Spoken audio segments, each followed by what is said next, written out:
Gold को सबसे safe investment माना जाता है। चाहे आम लोगों की बात करें या फिर किसी देश के गोल्ड रिजर्व की, हर कोई चाहता है कि उसके पास ज्यादा से ज्यादा गोल्ड हो ताकि मुश्किल घड़ी में इसका इस्तेमाल करके संकट से बचा जा सके। सोने के दाम और इसकी डिमांड दोनों ही लगातार बढ़ते हुए नजर आ रहे हैं। बीच बीच में गोल्ड को लेकर टेंशन भी बढ़ती रहती है और अब ग्लोबल लेवल पर एक नई टेंशन पैदा होती हुई नजर आ रही है। ये टेंशन है अमेरिका में रखे गए उस गोल्ड को लेकर जो अन्य देशों ने सुरक्षा के लिहाज से रखा है। इस पर कई सवाल खड़े हो रहे हैं, जैसे क्या अमेरिका अब यूरोप के सोने के खजाने पर सख्ती कर सकता है?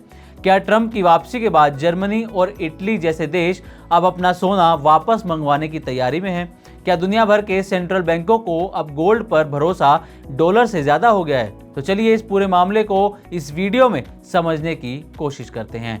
तो पहले ये समझते हैं कि आखिर ये पूरा मामला है क्या।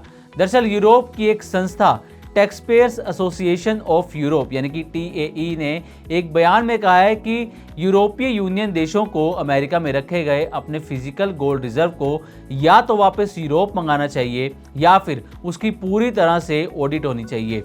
उनका तर्क है कि अगर किसी दिन अमेरिका ने किसी भी देश के गोल्ड रिजर्व तक पहुंच को गैर कानूनी या फिर अनअधिकृत कह दिया तो क्या होगा। ये सिर्फ सोने को अपने देश वापस लाने की बात नहीं है, बल्कि ये सुनिश्चित करना जरूरी है कि हर देश को अपने गोल्ड पर पूरी और बिना शर्त पहुंच हो। अब जर्मनी और इटली, इन्हें सबसे ज्यादा चिंता क्यों हो रही है? दरअसल जर्मनी और इटली जैसे देश अपना गोल्ड रिजर्व अमेरिका में रखते हैं। ऐतिहासिक वजहों और मौद्रिक नीति के चलते अमेरिका में इस रिजर्व को जो ये यूरोप के देश हैं वो यहाँ पर रखते हैं। जर्मनी के पास 3,351 टन के करीब और इटली के पास 2,451 टन के करीब गोल्ड रिजर्व है।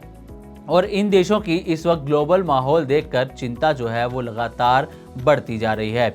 अब डोनाल्ड ट्रंप की भूमिका क्यों इसमें महत्वपूर्ण है, ये पहले आपको बता दें ताकि आपको ये कहानी समझ में आए।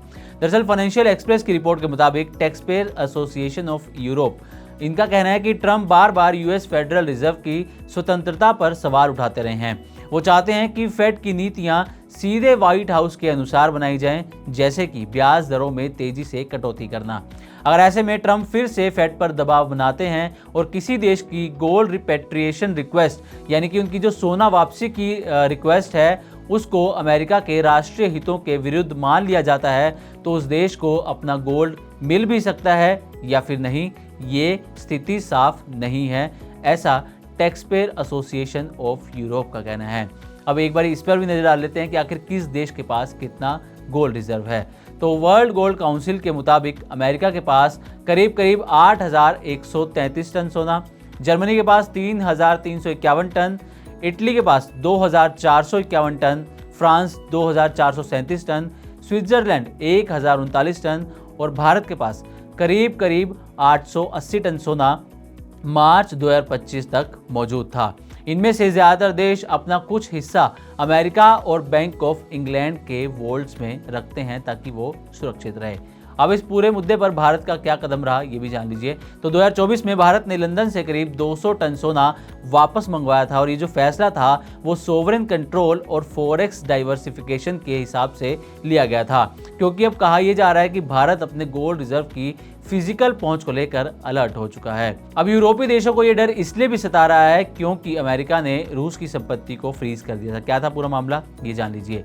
दरअसल 2023 में अमेरिका और उसके सहयोगियों ने बड़ा फैसला लिया था जिसके तहत रूस की $300 बिलियन की संपत्ति जब्त कर दी गई थी, फ्रीज कर दी गई थी, जिसमें गोल्ड भी शामिल था। अब दुनिया भर के सेंट्रल बैंकों को इसके बाद से चिंता सताने लगी है और खासकर अपनी संपत्ति जब्त होने की टेंशन सेंट्रल बैंकों को लगी हुई है, जिसमें सोना सबसे अहम है।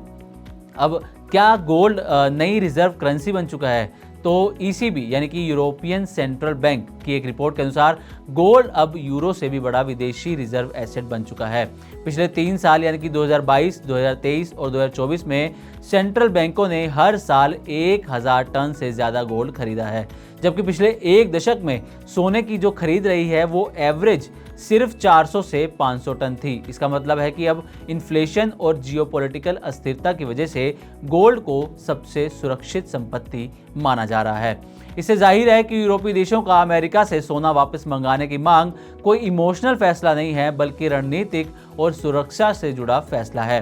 ट्रंप के फेड पर दबाव और रूस जैसे उदाहरणों ने यह साफ कर दिया है कि देश अब फॉरेन एसेट्स पर निर्भर नहीं रहना चाहते।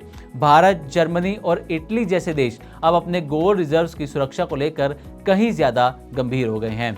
तो उम्मीद करते हैं कि हमारी तरफ से दी गई जानकारी आपको अच्छी लगी होगी। इसी तरह की और भी वीडियोस के लिए देखते रहे मनी 9 और सब्सक्राइब करें हमारा चैनल। साथ ही बिजनेस और पर्सनल फाइनेंस से जुड़ी तमाम खबरों को आप हमारी वेबसाइट money9live.com पर भी पढ़ सकते हैं।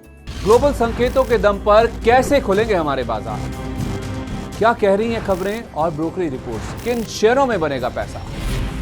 बाजार खुलने के बाद क्या खरीदें? किन शेयरों को करें पोर्टफोलियो से बाहर? कैसा रहा बाजार का दिन भर का कारोबार?